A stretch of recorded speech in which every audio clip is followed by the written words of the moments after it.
देख रहे हैं डे एंड नाइट न्यूज, निष्पक्ष और निडर।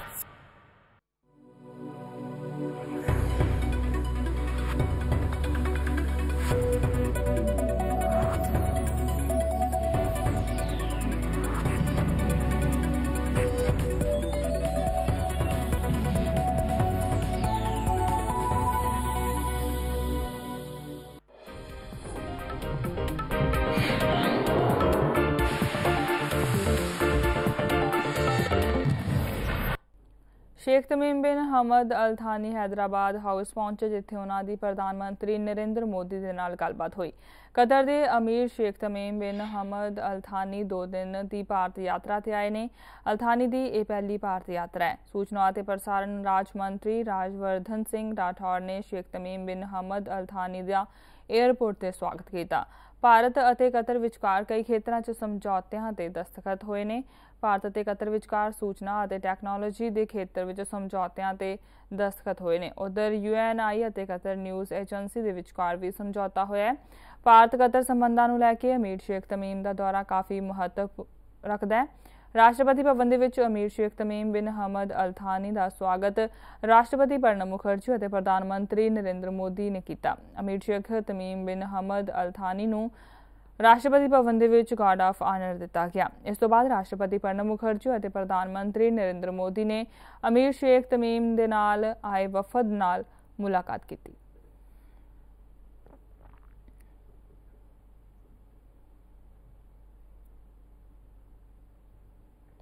भारतीय जल सेना का एक निगरानी जहाज गोवा के दक्षिण पश्चिम में करीब 25 नॉटिकल मील की दूरी ते हादसे का शिकार हो गया। जहाज में सवार 2 अधिकारी लापता ने। जल सेना के सूत्रों ने दस्सिया कि एक डोर्नियर समुद्री निगरानी जहाज ने नेमी अध्यापन उड़ान भरी सी अते रात करीब 11 बजे हादसे का शिकार हो गया। जहाज में 2 अधिकारी सवार सन जो लापता ने। दुर्घटना के बाद तलाश ते बचाव मुहिम शुरू कर दी गई है। उन्होंने कहा कि जहाज में सवार एक व्यक्ति नूं बचा लिया गया। एक जहाज चालक समेत 2 होर अधिकारियों का पता लगाने के लिए तलाश जारी है।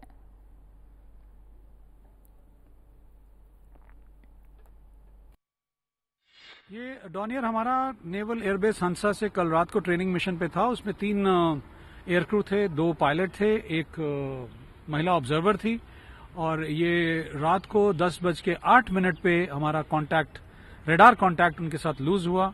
और उसके बाद हमने इमीडिएटली जो हमारा स्टैंडर्ड ऑपरेटिंग प्रोसीजर है SAR लॉन्च किया। और एक सर्वाइवर उनमें से हमने रात को ही लोकेट कर लिया था और उनको ले आए हैं हॉस्पिटल में। एंड पूरा SAR नेवी ने सर्च एंड रेस्क्यू लॉन्च कर दिया है, जिसमें सर्वे वेसल्स हैं, डाइवर्स हैं, 6 जहाज हैं वेस्टर्न नेवल कमांड के, और विभिन्न प्रकार के हमारे हेलीकॉप्टर्स और फिक्स विंग एयरक्राफ्ट हैं जो एरिया में हैं। और हम आशा करते हैं कि जल्दी ही बाकी दोनों अपने अफसरान को ढूंढ निकालेंगे। अभी तक कोई कैजुअलिटी की खबर नहीं है हमारे पास। जो एक सर्वाइवर है वो हॉस्पिटल में है और ही इज रिकवरिंग। 1984 के सिख विरोधी दंगों के मामले में कांग्रेसी नेता जगदीश टाइटलर नूं बुधवार नूं CBI ने क्लीन चिट दे दी है। CBI वालों मिली गई क्लीन चिट के विरोध में सीनियर वकील HS फूलका का कहना है कि वह टाइटलर नूं दी गई क्लीन चिट का विरोध करेंगे। CBI नूं जगदीश टाइटलर खिलाफ कोई सबूत नहीं मिलिया, जिस कारण उसनूं क्लीन चिट दी गई।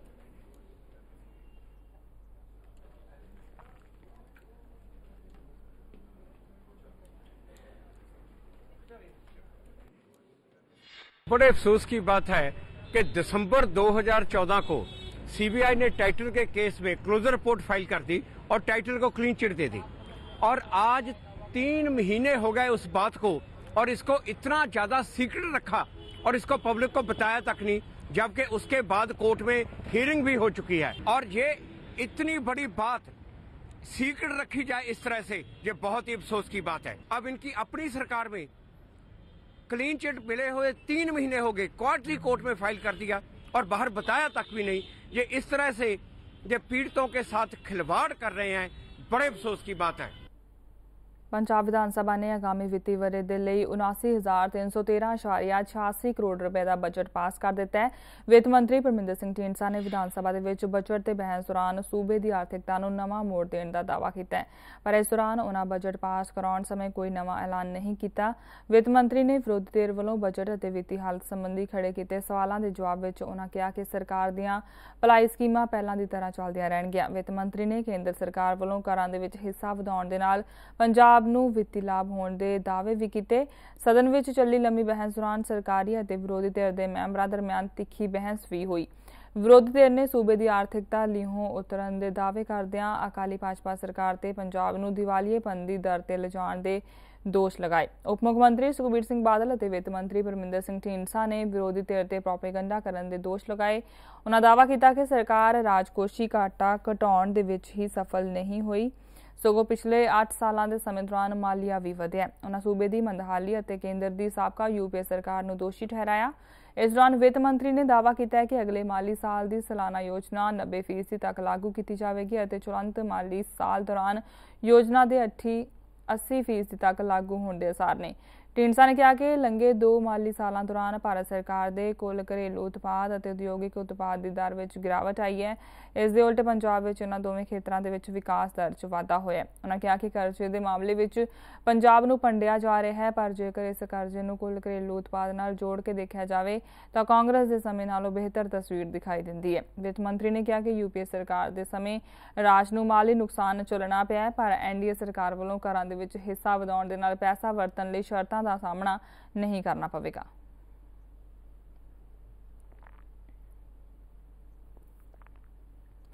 प्रधानमंत्री नरेंद्र मोदी ने पंजाब दौरे नूं लैके सियासी गलियारे विच हड़कंप जिहा मचा दिता है, जिथे एक पासे मुख्यमंत्री प्रकाश सिंह बादल ने सरहदी खेत्र में स्पैशल डिवेलपमेंट पैकेज मंगिया, उत्थे ही फेंसिंग के पार खेती करने वालों के लिए आर्थिक मदद की भी मांग की है, जो कांग्रेस ने बंद कर दिता सी। हालांकि मोदी ने हाले इससे कुछ भी जवाब नहीं दिता। मुख्यमंत्री प्रकाश सिंह बादल ने कहा कि नरेंद्र मोदी का पंजाब दौरा काफ़ी महत्वपूर्ण है। ਉੱਥੇ ਜਾਣਾ, ਆਪਣੀ ਸ਼ਰਧਾਂਜਲੀ ਭੇਂਟ ਕਰਨਾ, ਇੱਕ ਸ਼ਹੀਦਾਂ ਨੂੰ ਸ਼ਰਧਾਂਜਲੀ ਭੇਂਟ ਕਰਨਾ, ਇਹ ਦੋਵੇਂ ਕੰਮਾਂ ਵਾਸਤੇ ਇੱਥੇ ਆਏ ਸੀ। ਇੰਨੀਆਂ ਕੁਝ ਦਿੱਤੀਆਂ ਆਪਾਂ ਨੂੰ ਚੀਜ਼ਾਂ ਕਿ ਅੱਜ ਤੱਕ ਪੰਜਾਬ ਦੀ ਹਿਸਟਰੀ ਵਿੱਚ ਕਦੇ ਨਹੀਂ ਇਹਨਾਂ ਮਿਲੀ। ਔਰ ਉੱਥੇ ਬਜਟ 'ਚ ਹੀ ਅਨਾਊਂਸ ਕਰਤਾ ਬਹੁਤ ਸਾਰੀਆਂ ਚੀਜ਼ਾਂ ਤੱਕ ਅੱਜ ਤੱਕ ਬਜਟ 'ਚ ਪੰਜਾਬ ਵਾਸਤੇ ਕਦੇ ਕਿਸੇ ਨੇ ਅਨਾਊਂਸ ਕੀਤਾ। ਇੱਕ ਆਪਣਾ ਹਸਪਤਾਲ ਦੇਖੋ, ਇਹਦਾ PGI टाइप ਜਿਹੜਾ ਹੈ ਇਹ ਵੀ ਦੇਤਾ, ਬਿਜ਼ਨਸ ਉਹਦਾ ਆਪਣਾ IIT ਪਹਿਲਾਂ ਤਾਂ ਸੀ, ਹੁਣ IIM ਦੇਤਾ, ਹਾਰਟੀਕਲਚਰ ਦੇਤਾ, ਅੰਮ੍ਰਿਤਸਰ ਸਾਹਿਬ ਦਾ ਵੀ ਹੈਰੀਟੇਜ ਸਿਟੀ ਜਾਂ ਆਪਣਾ ਜਲਿਆਂਵਾਲਾ ਬਾਗ ਵੀ। ਇਹ ਕੋਈ ਆਰਡੀਨਰੀ ਚੀਜ਼ਾਂ ਨਹੀਂ, ਇਹ ਬਹੁਤ ਵੱਡੀਆਂ ਜਿਹੜੀਆਂ ਦੇਖੋ ਇੰਨਾ ਚਿਰ ਹੋ ਗਿਆ ਦੇਸ਼ ਦੀ ਆਜ਼ਾਦੀ ਨੂੰ 70 ਸਾਲ, अजे तक किसी ने किसी सरकार कोई भी आई ये चीज़ां सी पंजाब दे मेरे। पंजाब पुलिस वालों नशा खिलाफ छेड़ी मुहिम नूं बूर पैण दा दावा करदिआं DGP सुमेध सिंह सैनी ने कहा कि हेठले पद्धर ते नशा नूं काफ़ी हद तक ठल पै चुकी है। पुलिस लाइन विखे पुलिस कैंटीन का उद्घाटन करने उपरंत पत्रकारां नाल गलबात करदिआं सुमेध सैनी ने कहा कि हिंद पाक सरहद राहीं हेरोइन दी तस्करी भावें जारी है, पर उसकी खपत पंजाब विच नहीं हुंदी अते पंजाब नूं एक मार्ग वांग ही वरतिया जांदा है, जो जिथे गुजर के होर देश विच पहुंचदी है। उन्होंने कहा कि BSF दे नाल काउंटर इंटैलीजेंस दे तालमेल ने वधिया नतीजे आए ने अते काफ़ी वड्डी तादाद विच पुलिस इस सप्लाई लाइन कट्टण विच सफल रही है। खोली गई कैंटीन बारे सैनी ने दस्सिया कि पंजाब पुलिस के अधिकारियों, कर्मचारियों और उन्होंने परिवारों की सहूलत लई यह कैंटीन खोली गई है, जिस विच रोजाना वरतों वाली चीज़ां मिलणगियां। इस मौके Ishwar Chandra IG border range, AK Mittal DIG border range, Jatinder Singh Aulakh police commissioner अते रवि भगत डिप्टी कमिश्नर आदि हाजिर सन।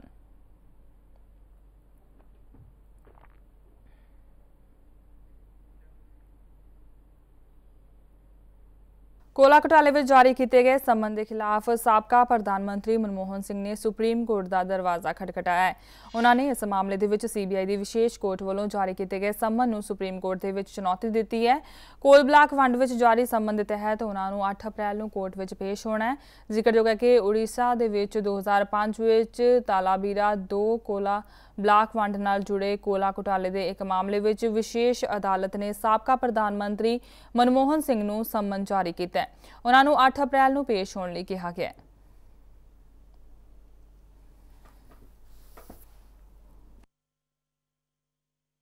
सातवीं बलात्कार मामले में डेरा सच्चा सौदा मुखी गुरमीत राम रहीम ਦੀਆਂ ਮੁਸ਼ਕਲਾਂ ਘਟਣ ਦੀ ਬਜਾਏ ਵਧਦੀਆਂ ਜਾ ਰਹੀਆਂ ਨੇ। ਇਸ ਮਾਮਲੇ ਦੇ ਵਿੱਚ ਸੀਬੀਆਈ ਦੀ ਇੱਕ ਵਿਸ਼ੇਸ਼ ਅਦਾਲਤ ਨੇ ਡੇਰਾ ਮੁਖੀ ਨੂੰ ਝਟਕਾ ਦਿੰਦੇ ਹੋਏ ਰੋਜ਼ਾਨਾ ਸੁਣਵਾਈ ਕਰਨ ਦਾ ਫੈਸਲਾ ਕੀਤਾ ਹੈ। ਇੰਨਾ ਹੀ ਨਹੀਂ, ਇਸ ਸੁਣਵਾਈ ਦੌਰਾਨ ਡੇਰਾ ਮੁਖੀ ਨੂੰ ਵੀ ਰੋਜ਼ਾਨਾ ਅਦਾਲਤ ਵਿੱਚ ਪੇਸ਼ ਹੋਣਾ ਪਵੇਗਾ। ਇਹ ਪੇਸ਼ੀ ਉਦੋਂ ਤੱਕ ਹੋਵੇਗੀ ਜਦੋਂ ਤੱਕ ਉਹਨਾਂ ਦੇ ਵਕੀਲ ਵੱਲੋਂ ਬਹਿਸ ਦੀ ਕਾਰਵਾਈ ਪੂਰੀ ਨਹੀਂ ਹੋ ਜਾਂਦੀ। ਮੰਗਲਵਾਰ ਨੂੰ ਪੰਚਕੂਲਾ ਸਥਿਤ ਸੀਬੀਆਈ ਦੀ ਵਿਸ਼ੇਸ਼ ਅਦਾਲਤ ਵਿੱਚ ਦੋਸ਼ੀ ਪੱਖ ਦੇ ਵਕੀਲਾਂ ਦੀ ਬਹਿਸ ਦੀ ਕਾਰਵਾਈ ਪੂਰੀ ਨਹੀਂ ਹੋ ਸਕੀ। ਉੱਥੇ ਹੀ पंजाब हरियाणा हाईकोर्ट में डेरा मुखी वालों हेठली अदालत में गवाही ना करवाउण दे फैसले नूं चुनौती देने वाली पटीशन ते सुनवाई हुई।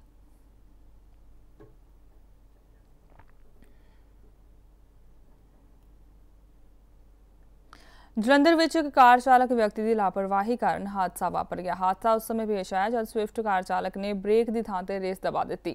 इस दौरान कार बेकाबू होकर सीधा एक दुकान में दाखिल हो गई और हादसे में एक व्यक्ति जख्मी हो गया। इस दौरान कार ने एक बाइक और एक्टिवा नूं कुचल दिता। उधर लोगों ने मौके पर ही कार चालक नूं काबू कर लिया और पुलिस हवाले कर दिता।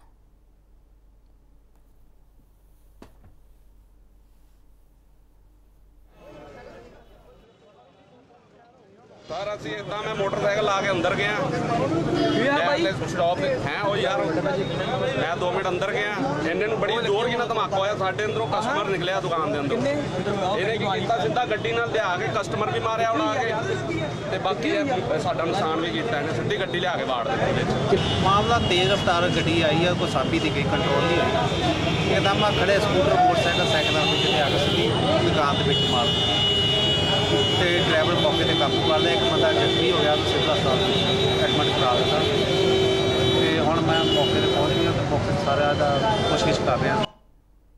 शहर के वार्ड नंबर 28 तो आज़ाद कौंसलर बलदेव सिंह नूं अगवा कर ले जाने का मामला सामने आया है। वार्ड का रहने वाला एक व्यक्ति पहला उन्होंने अपने घर लै गया तो फिर उतों अणपछाते कार सवार उन्होंने अगवा करके लै गए।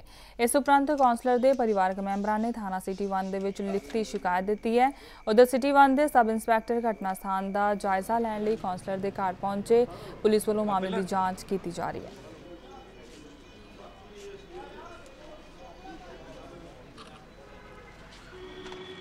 ਸਾਡੇ ਪਿੰਡ ਦੇ ਜਿਹੜੇ ਕੇਵਲ ਸਿੰਘ ਸਾਬਕਾ ਸਰਪੰਚ ਆ ਉਹ ਮੇਰੇ ਡੈਡੀ ਨੂੰ ਲੈ ਕੇ ਗਏ ਸੀਗੇ ਤੇ ਕਹਿੰਦੇ ਜੀ ਸਾਈਨ ਕਰਵਾਉਣੇ ਆ ਤੇ 2 ਮਿੰਟਾਂ ਵਿੱਚ ਸਾਈਨ ਕਰਵਾ ਕੇ ਤੇ ਇਹਨਾਂ ਨੂੰ ਵਾਪਸ ਭੇਜ ਦਿੰਦੇ ਆ।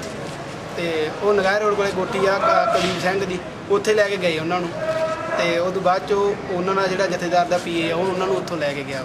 ਬਾਈ ਜੀ ਘਰੋਂ ਪਹਿਲਾਂ ਤੇਜ ਸਿੰਘ ਦੇ ਘਰੇ ਗਏ। ਇਹ ਤੇਜ ਸਿੰਘ ਦੇ ਘਰੋਂ ਇਹ ਜਾਣੀ ਕਿ ਵੀ ਇਹਨਾਂ ਨੇ ਗਾਂਹ ਮੁੜ ਕੇ ਬਾਅਦ ਚ ਇਹਨਾਂ ਨੇ ਆਪਣੇ ਕੇਵਲ ਸਿੰਘ ਨੇ ਫੋਨ ਲਾਇਆ ਤੇਜ ਸਿੰਘ ਦੇ ਘਰੋਂ ਤੇ ਫੋਨ ਲਾ ਕੇ ਇਹਨਾਂ ਨੇ ਬਾਹਰ ਇਹਨਾਂ ਨੇ ਬੁਲਾਇਆ ਇਹਨਾਂ ਨੂੰ ਬਾਹਰ ਬੁਲਾ ਕੇ ਇਹਨਾਂ ਨੂੰ ਤੇ ਸਕੂਟਰੀ ਤੇ ਇਹਨਾਂ ਨੇ ਬਿਠਾਇਆ। ਇਹਨਾਂ ਨੇ ਸਕੂਟਰੀ ਤੇ ਬਿਠਾ ਕੇ ਤੇ ਕੁਲਦੀਪ ਸਿੰਘ ਦੇ ਘਰੇ ਲਿਆਏ। ਕੁਲਦੀਪ ਸਿੰਘ ਦੇ ਘਰੋਂ ਲਿਆ ਕੇ ਇਹਨਾਂ ਨੇ ਬੰਦੇ ਸਾਡੇ ਪਿੱਛੇ ਮਗਰ ਆਏ ਇਹਨਾਂ ਦੇ ਗੱਡੀਆਂ ਲੈ ਕੇ ਇਹਨਾਂ ਦੇ ਤੇ ਇਹਨਾਂ ਨੇ ਸਾਡੇ ਬੰਦੇ ਗਾਂਹ ਹੋਣ ਨਹੀਂ ਦਿੱਤੇ ਗਏ ਵੀ ਬਾਹਰ ਇਹਨਾਂ ਨੇ ਵੀ ਜਾਣੀ ਕਿ ਵੀ ਖੜੇ ਰਹਿਣ ਤੇ ਵੀ ਗਾਂਹ ਨਹੀਂ ਜਾਣ ਦਿੱਤਾ ਇਹਨਾਂ ਨੂੰ। ਗਾਂਹੋਂ ਮੜ ਕੇ ਇਹਨਾਂ ਨੇ ਪਤਾ ਨਹੀਂ ਇਹ ਕਿੱਥੇ ਲਗਾਏ ਕਿੱਥੇ ਨਹੀਂ ਲਗਾਏ। ਉਸ ਤੋਂ ਬਾਅਦ ਇਹਨਾਂ ਦਾ ਫੋਨ ਆਇਆ ਸਾਡੇ ਘਰਦਿਆਂ ਦਾ ਵੀ ਮੇਰੇ ਵੀ ਇਹਨਾਂ ਨੇ ਅੱਖਾਂ ਤੇ ਪੱਟੀ ਬੰਨ੍ਹਤੀ ਇਹਨਾਂ ਨੇ ਵੀ ਮੇਰੇ ਕੋਲੇ 4 ਬੰਦੇ ਖੜੇ ਆ ਵੀ ਮੈਨੂੰ ਨਹੀਂ ਪਤਾ ਮੈਨੂੰ ਕਿੱਥੇ ਲੈ ਕੇ ਆਏ ਕਿੱਥੇ ਨਹੀਂ ਲੈ ਕੇ ਆਏ। ਇਹਦੇ ਘਰ ਵਾਲੇ ਕਰਮਜੀਤ ਕੌਰ ਨੇ ਦਰਖਾਸਤ ਦਿੱਤੀ ਹੈ ਕਿ ਮੇਰਾ ਘਰ ਵਾਲਾ ਜਿਹੜਾ ਵਾ ਕਿ 5:30 ਵਜੇ ਕੇਵਲ ਸਿੰਘ ਸਾਬਕਾ ਸਰਪੰਚ ਦੇ ਨਾਲ ਗਿਆ ਵਾ ਤੇ ਉਸ ਤੋਂ ਬਾਅਦ ਆਇਆ ਨਹੀਂ ਗਾ ਤੇ ਅਸੀਂ ਉਹਦੇ ਸਬੰਧ ਵਿੱਚ ਆ ਪਿੰਡ ਕੇਵਲ ਸਿੰਘ ਦੇ ਆਏ ਹਾਂ ਪਤਾ ਜੋ ਕਰ ਰਹੇ ਹਾਂ ਪੜਤਾਲ ਕਰ ਰਹੇ ਹਾਂ। ਧੂਰੀ ਦੇ ਮਨੋਜ ਕਾਚਲਾ ਦਾ 1 ਮਾਰਚ ਨੂੰ ਪਟਿਆਲਾ ਦੇ ਰਖੜਾ ਵਿਖੇ ਗੋਲੀਆਂ ਮਾਰ ਕੇ ਕਤਲ ਕਰ ਦਿੱਤਾ ਗਿਆ ਸੀ। ਪਰ ਹੁਣ ਕਾਤਲਾਂ ਦੀ ਗ੍ਰਿਫਤਾਰੀ ਨਾ ਹੋਣ ਅਤੇ ਕਾਤਲਾਂ ਦੀ ਮਦਦ ਪੰਜਾਬ ਦੇ ਇੱਕ ਮੰਤਰੀ ਵੱਲੋਂ ਕੀਤੇ ਜਾਣ ਦੇ ਰੋਸ ਵਜੋਂ ਸਮੂਹ ਸ਼ਹਿਰ ਵਾਸੀਆਂ ਵੱਲੋਂ ਬਾਜ਼ਾਰ ਬੰਦ ਕਰਕੇ ਧੂਰੀ ਲੁਧਿਆਣਾ ਮੁੱਖ ਮਾਰਗ ਜਾਮ ਕਰਕੇ ਰੋਸ ਪ੍ਰਦਰਸ਼ਨ ਕੀਤਾ ਗਿਆ। ਇਸ ਦੌਰਾਨ ਉਹਨਾਂ ਕਾਤਲਾਂ ਦੀ ਗ੍ਰਿਫਤਾਰੀ ਦੀ ਮੰਗ ਕੀਤੀ।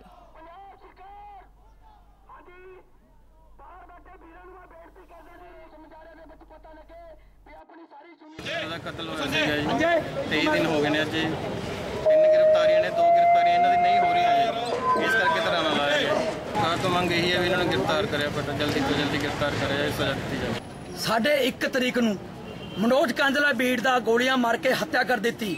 1 ਤਰੀਕ ਤੋਂ ਲੈ ਕੇ 24 ਤਰੀਕ ਤੱਕ ਉਹਨਾਂ ਦੀਆਂ ਅੱਖਾਂ ਫੁੱਟੀਆਂ ਨੇ। ਉਹਨਾਂ ਨੂੰ ਹਜੇ ਤੱਕ ਇਹ ਨਹੀਂ ਸੁਰਤ ਹੈਗੀ ਵੀ ਅਸੀਂ ਜਿੱਥੇ ਮਰਜ਼ੀ ਭੱਜ ਲਈਏ, ਅਸੀਂ ਨੇ ਸਾਨੂੰ ਗ੍ਰਿਫਤਾਰ ਕੀਤਾ ਹੀ ਜਾਊਗਾ।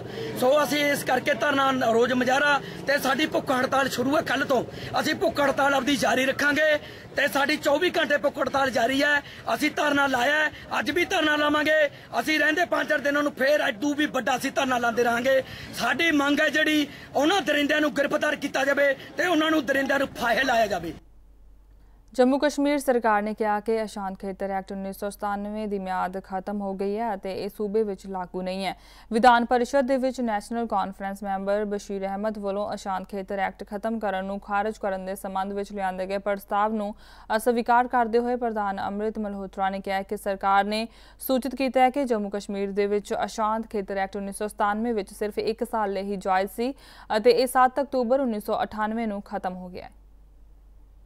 मैंने रेजोल्यूशन दिया था for revocation of disturb area act.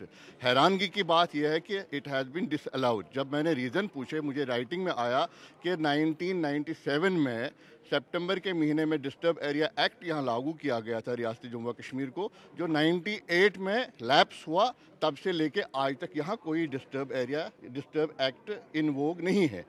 अगर नहीं है तो that means in AFSPA is infraction. हमने उस पर एडजॉर्नमेंट मोशन लिया है और हमें उस पर अभी बात करने का इन्होंने नहीं दिया, तो in that protest I came out. अब चेयरमैन साहब ने कहा कि क्वेश्चन आवर के बाद we will allow discussion, but this is the big I think surprise for one and all that if disturb area act is not in vogue in the state, then how come AFSPA is, you can yourself. उधर इस मामले ते विरोधी धिर दा की कहना है, आओ सुनते हैं। हम अब मुफ्ती जी चला रहे हैं कि अब सपा खत्म होना चाहिए। अब सपा भी आर्म स्पेशल फोर्स एक्ट है, ये भी राष्ट्रपति जी ने लागू किया है जब जगमोहन गवर्नर थे। तो ये भी तभी हो सकता है जब राष्ट्रपति के। इसलिए जो बयान दिया है जम्मू कश्मीर सरकार ने वो बिल्कुल गलत है, मिसलीडिंग है। जब तक राष्ट्रपति खुद अपने आदेश द्वारा इसे वापस नहीं देते। देखिए, जहां तक असफा का ताल्लुक है, ये देखना है कि जिस वक्त ये असफा लगा था उस वक्त शायद उस वक्त की हुकूमत ने इसको माजूम वक्त के लिए लागू करने का फैसला लिया था। तब से अब तक पानी बहुत बह गया है। अब हालात किस हद तक ठीक हो गए हैं आपके सामने भी हैं, पूरी दुनिया के सामने हैं। और इसमें यही चाहिए कि हमें फिलहाल सब चीजों को एक तरफ छोड़कर कम से कम इस असपा को वापस लेने के लिए कोई न कोई कदम उठाना ही पड़ेगा। न मिलिटेंटों को असफा रुकावट बनता है उनकी कोई एक्शन करने में, और न ही फौज को कोई कार्रवाई बनने के लिए अफसफा जवाब पैदा करता है। जहां जंगल राज हो वहां अफसफा का होना और न होना कोई फर्क नहीं पड़ता। और ये अफसफा वाकई जो आपका डिस्टर्ब एरिया एक्ट है, ये पहले ही लैप्स हो चुका है, लेकिन ये कश्मीर को हमने पहले दिन से ही कहा, they are controlling Kashmir with the help of the might and with the help of the gun. इतिहासिक गुरुद्वारा नाडा साहब विखे सोने का जड़िया होया कलश चोरी हो गया है। कलश का मुल करीब 16 लाख रुपए दस्या जा रहा है। जानकारी के मुताबिक कलश के विच 15 किलो तांबा और आधा किलो तो वध सोना लग्या होया सी। घटना की सूचना मिलते ही पुलिस और प्रशासन के अधिकारी मौके पर पहुंच गए और मामले की जांच शुरू कर दी। गुरुद्वारे के सेवादार ने दस्या कि सोने का एक कलश सेवादारां के कमरे में रखे हुए सन। एक काफ़ी पुराने कलश सन और कमरा अक्सर बंद ही रहिंदा सी। उन्होंने कहा कि सवेरे जो वारदात हुई तो वह सारे सो रहे सन। इस दौरान किसी ने कुंडी तोड़ के वारदात को अंजाम दिता। दरवाजे की कुंडी टुटी देख के गुरुद्वारे के सेवादारां विच हड़कंप मच गया। इस दौरान पुलिस को सूचित किया गया। पुलिस ने मौके पर पहुंच के मामले की जांच शुरू कर दी है।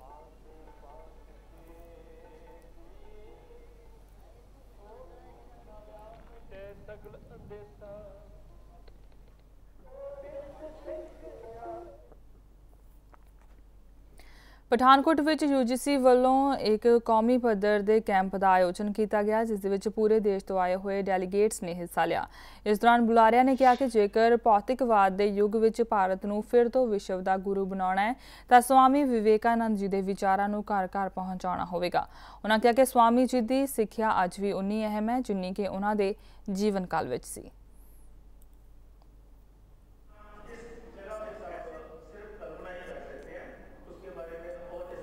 विवेकानंद स्टडी सेंटर की तरफ से राष्ट्रीय लेवल का एक सेमिनार आयोजित किया जा रहा है, जिसमें पूरे भारतवर्ष से डेलीगेट्स आएंगे और अपने अपने विचार यहाँ पे रखेंगे स्वामी जी पर। स्वामी विवेकानंद जी ऐसे हिंदुस्तान के प्रचारक हुए हैं जिन्होंने भारतीयता को सही रूप में दुनिया के सामने रखा और उस समय के लोगों को अपने विचारों से हिला दिया। आज हम ये देख रहे हैं कि भारतवर्ष में ही नहीं बल्कि पूरी दुनिया में स्वामी जी के विचारों का जो जिसे हम कह सकते हैं रेलेवेंस है, वो पूरी तरह से आज भी कायम है। ਚੰਡੀਗੜ੍ਹ, ਪੰਚਕੂਲਾ ਤੇ ਮੁਹਾਲੀ ਦੇ ਲੋਕਾਂ ਨੂੰ ਹੁਣ ਰੇਡੀਓ ਟੈਕਸੀ ਵਜੋਂ ਇੱਕ ਹੋਰ ਸੇਵਾ ਮਿਲ ਗਈ ਹੈ। ਵਿੱਤ ਮੰਤਰੀ ਪਰਮਿੰਦਰ ਸਿੰਘ ਢੀਂਡਸਾ ਨੇ ਚੰਡੀਗੜ੍ਹ ਵਿੱਚ ਵਿੰਗਸ ਟਰੈਵਲਸ ਕੰਪਨੀ ਦੀ ਰੇਡੀਓ ਟੈਕਸੀ ਸਰਵਿਸ ਦਾ ਰਸਮੀ ਉਦਘਾਟਨ ਕੀਤਾ। ਕੰਪਨੀ ਵੱਲੋਂ ਪਹਿਲੇ ਪੜਾਅ ਦੇ ਵਿੱਚ 21 ਟੈਕਸੀਆਂ ਨੂੰ ਸੜਕਾਂ ਉੱਤੇ ਉਤਾਰਿਆ ਗਿਆ, ਜਦਕਿ ਬਾਕੀ ਟੈਕਸੀਆਂ ਵੀ 1 ਮਹੀਨੇ ਦੇ ਅੰਦਰ ਸ਼ੁਰੂ ਕਰਨ ਦੀ ਤਿਆਰੀ ਹੈ। ਚੰਡੀਗੜ੍ਹ ਦੀ ਸਟੇਟ ਟਰਾਂਸਪੋਰਟ ਅਥਾਰਟੀ ਵੱਲੋਂ ਕੰਪਨੀ ਨੂੰ 50 ਗੱਡੀਆਂ ਚਲਾਉਣ ਦੇ ਲਈ ਪਰਮਿਟ ਦਿੱਤਾ ਗਿਆ। ਕੰਪਨੀ ਦੇ ਮੁਤਾਬਕ ਛੇਤੀ ਹੀ ਨੈਸ਼ਨਲ ਪਰਮਿਟ ਦੇ ਨਾਲ ਦਿੱਲੀ ਤੋਂ ਚੰਡੀਗੜ੍ਹ ਤੇ ਸ਼ਿਮਲਾ ਨੂੰ ਵੀ ਟੈਕਸੀ ਸਰਵਿਸ ਦੇ ਨਾਲ जोड़ा जाएगा।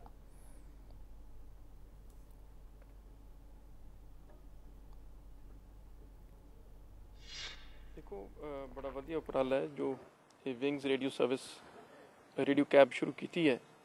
ये मैंने इन्होंने दसिया भी एक तो ये सिर्फ जोड़े साडे साबका फौजी ने उन्होंने ड्राइवर के तौर पर रखणगे ताकि लड़कियां जिहड़ी है ये वरतन वास्ते ਜਿਹੜੀ ਸਿਕਿਉਰਿਟੀ ਤੇ ਸੇਫਟੀ ਮਹਿਸੂਸ ਹੋਵੇ। ਦੂਸਰਾ ਇਹਨਾਂ ਨੇ ਨਵਾਂ ਇੱਕ ਮੈਨੂੰ ਦੱਸਿਆ ਕਿ ਕੈਪਰੇਟਸ ਲਾਇਆ ਹੈ, ਵੌਇਸ ਟ੍ਰਿਗਰਡ ਅਲਾਰਮ। ਜੇ ਕੋਈ ਉੱਚੀ ਚੀਕੇਗਾ ਤਾਂ ਆਟੋਮੈਟਿਕ ਅਲਾਰਮ ਜਿਹੜਾ ਹੈ ਉਹ ਡਾਇਲ ਹੋ ਕੇ ਪਹੁੰਚ ਜਾਏਗਾ ਤੇ ਪਤਾ ਚੱਲ ਜਾਏਗਾ ਵੀ टैक्सी ਦੇ ਵਿੱਚ ਕੋਈ गड़बड़ है। हमारे पास ऑलरेडी मतलब 150 से ऊपर ज़्यादा इंक्वायरीज भी है और लोग are waiting to come and join this initiative. तो हमने अभी ये शुरुआत तो की है with 21 vehicles. Our target is to do 100 in the next 6 months once ये पूरा सेटल होने के बाद। ਅੱਜਕੱਲ ਹਰ ਕਿਸੇ ਉੱਤੇ ਕ੍ਰਿਕਟ ਵਰਲਡ ਕੱਪ ਦਾ ਬੁਖਾਰ ਚੜਿਆ ਹੋਇਆ ਨਜ਼ਰ ਆ ਰਿਹਾ ਹੈ। ਨੌਜਵਾਨਾਂ ਦੇ ਨਾਲ-ਨਾਲ ਹਰ ਉਮਰ ਦੇ ਵਿਅਕਤੀ ਵਰਲਡ ਕੱਪ ਦੇ ਰੰਗ ਵਿੱਚ ਰੰਗੇ ਹੋਏ ਨੇ। ਭਾਰਤ ਦਾ ਆਸਟ੍ਰੇਲੀਆ ਦੇ ਨਾਲ ਮੁਕਾਬਲਾ ਹੋਵੇਗਾ ਅਤੇ ਇਸ ਮੈਚ ਦੇ ਵਿੱਚ ਜਿੱਤ ਲਈ ਅਰਦਾਸਾਂ ਕੀਤੀਆਂ ਜਾ ਰਹੀਆਂ ਨੇ। ਕਾਨਪੁਰ ਦੇ ਰਾਧਾ ਮਾਧਵ ਮੰਦਿਰ ਦੇ ਵਿੱਚ ਕ੍ਰਿਕਟ ਪ੍ਰੇਮੀਆਂ ਨੇ ਹੱਥਾਂ ਦੇ ਵਿੱਚ ਆਰਤੀ ਦੀ ਥਾਲੀ, ਡਮਰੂ ਅਤੇ ਘੰਟੀਆਂ ਫੜ ਕੇ ਭਾਰਤ ਦੀ ਜਿੱਤ ਲਈ ਪ੍ਰਾਰਥਨਾ ਕੀਤੀ।